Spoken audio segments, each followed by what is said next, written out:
Family and fellow soldiers, I'm the Professor, and this is the Moment of Truth.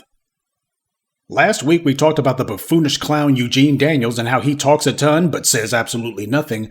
Well, last week apparently another sexually suspect media figure, Cory Booker, took Daniels' blathering as a personal challenge, and he set out to prove definitively who's the biggest mouth in America. He also showed why it is that we despise the Congressional Black Caucus, the reason that we call them the Congressional Black Talkers. Just look at what's happened in the last month alone.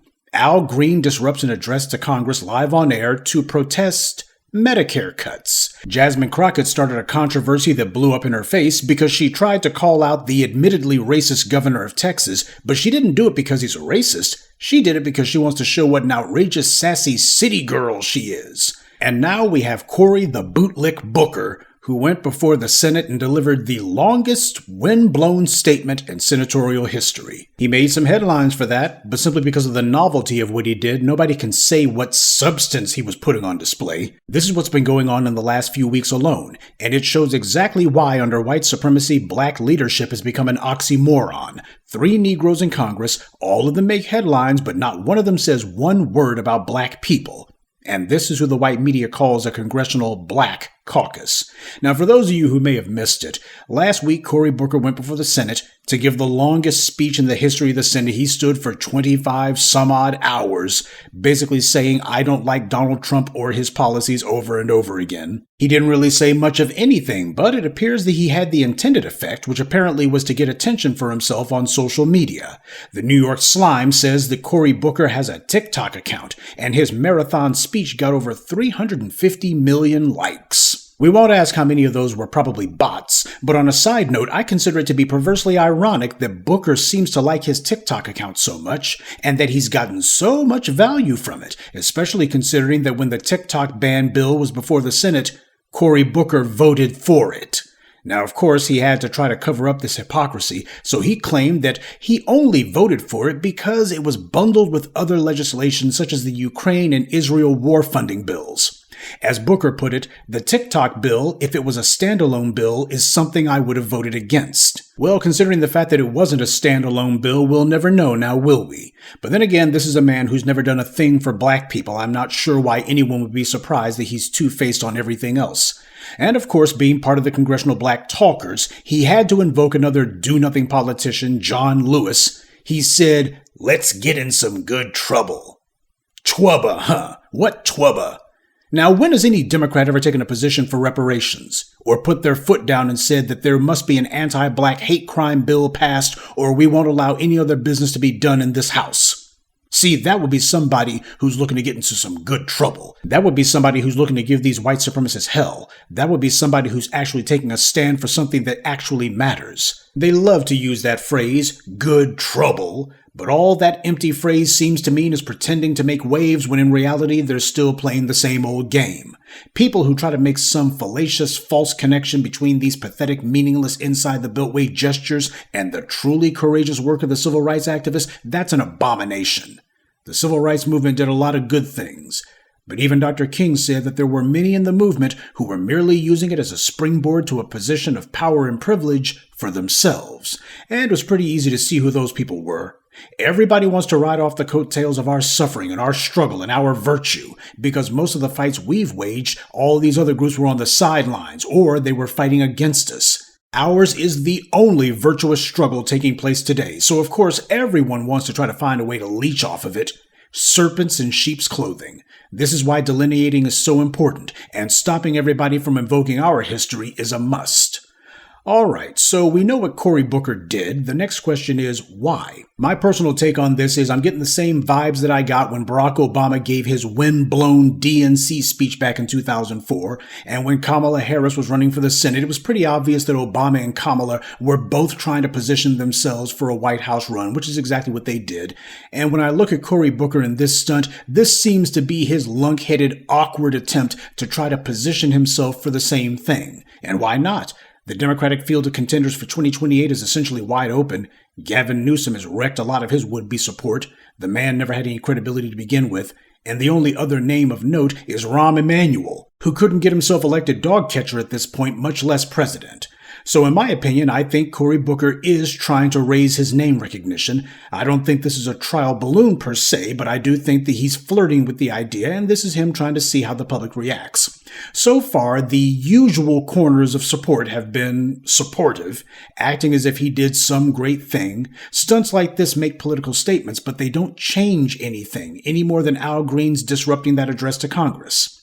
Even if you're one of the DNC shills in my comments who laps this mess up because simple minds are easily impressed, I challenge you to think of even one meaningful thing that he said throughout that 25 hours. Seriously, what awesome point or points did he make? What great policies did he make some sort of earth-shattering entree for? Whose minds did he change? What agenda did he put on the table?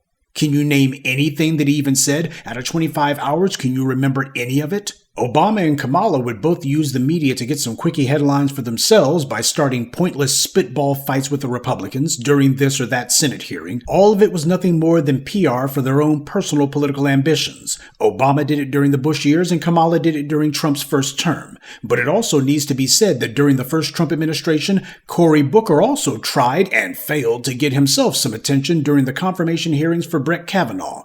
Booker threatened to break some Senate rules by releasing confidential documents about Kavanaugh. During this televised ultimatum, Booker was so desperate to try to convince people that he was doing something courageous and important that he repeatedly said this was the closest he would ever come to an I am Spartacus moment. So he was clearly lost for words. He knew that he wanted to say, I am Spartacus, but he couldn't think of what grandiose thing that he was going to laud himself for after that. For those of you who don't know, Spartacus was a slave in ancient Rome. He led an armed rebellion against the Romans. Now, his revolt failed to topple the Romans, but he did manage to become famous after the fact. And I think that's about the most Cory Booker will ever have in common with Spartacus. Nobody's ever going to make any movies about this guy, unless it's a comedy. Though for the record, Booker did release a number of confidential records about Kavanaugh, but mostly it was Kavanaugh's time as W's White House counsel, where he was advising W on what Federalist Society flunkies ought to get put on the federal bench. Now, in the abstract, I guess you can give him credit for following through on his threat, even though it didn't amount to much.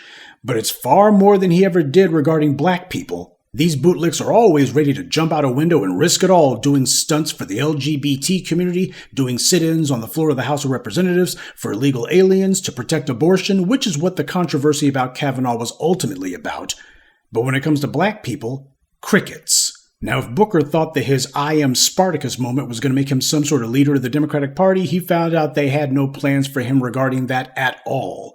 If he thought that he was going to vault himself to the head of the pack of presidential contenders, he saw exactly what happened. So, of course, this is his next logical stunt for him to pull. If all else fails, he might resort to Harry Carey live on air. But on second thought, there's really no chance of him doing that because Harry Carey would require him to actually do something more than run his mouth.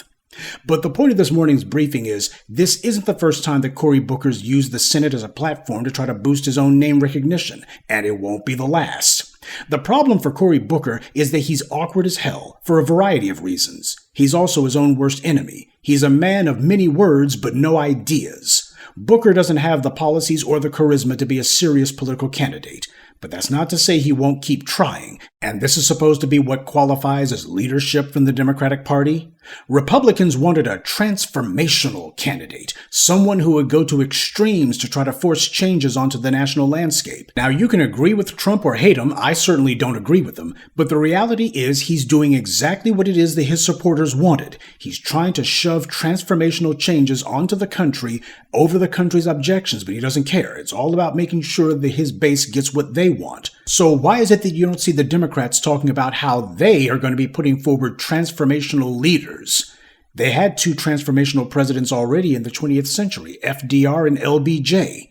But ever since then, all they've had are accommodationist and corporate whores. What Democrat is talking about fundamentally reshaping the society? Hell, what Democrat is even talking about something as basic as merely restoring the policies that the Democrats have put in place during the 20th century? Everything from the Voting Rights Act to Glass-Steagall to whatever. The Republicans have done a lot to tear down practically all of the Democrats' signature legislation of the 20th century. And Democrats have not done anything to restore it or even prop that stuff back up. Forget about being transformational. Democrats don't even want to be merely productive. And Booker's 25-hour stunt is the perfect example of this. Democrats will lose sleep, work overtime, and stretch themselves beyond all limits of endurance to talk people to death. But they won't lift a finger for the benefit of their base. So congratulations to Cory Booker for setting a world record for the most windblown speech in Senate history. It belongs in the Guinness World Book of Records, but it doesn't belong in any serious discussion of American policy.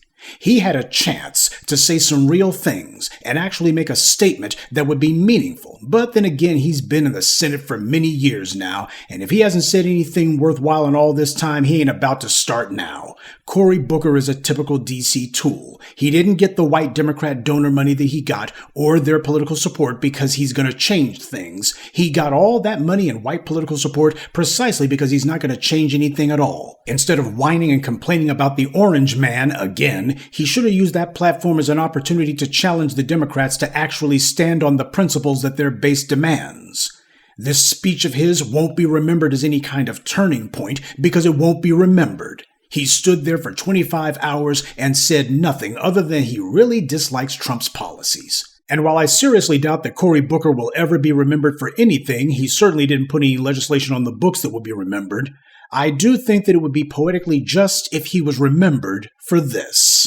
Not for accomplishing anything, but for holding on to his seat and setting the record for talking the most, yet not saying a thing.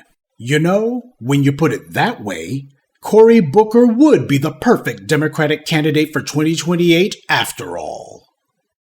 Good day, and be one.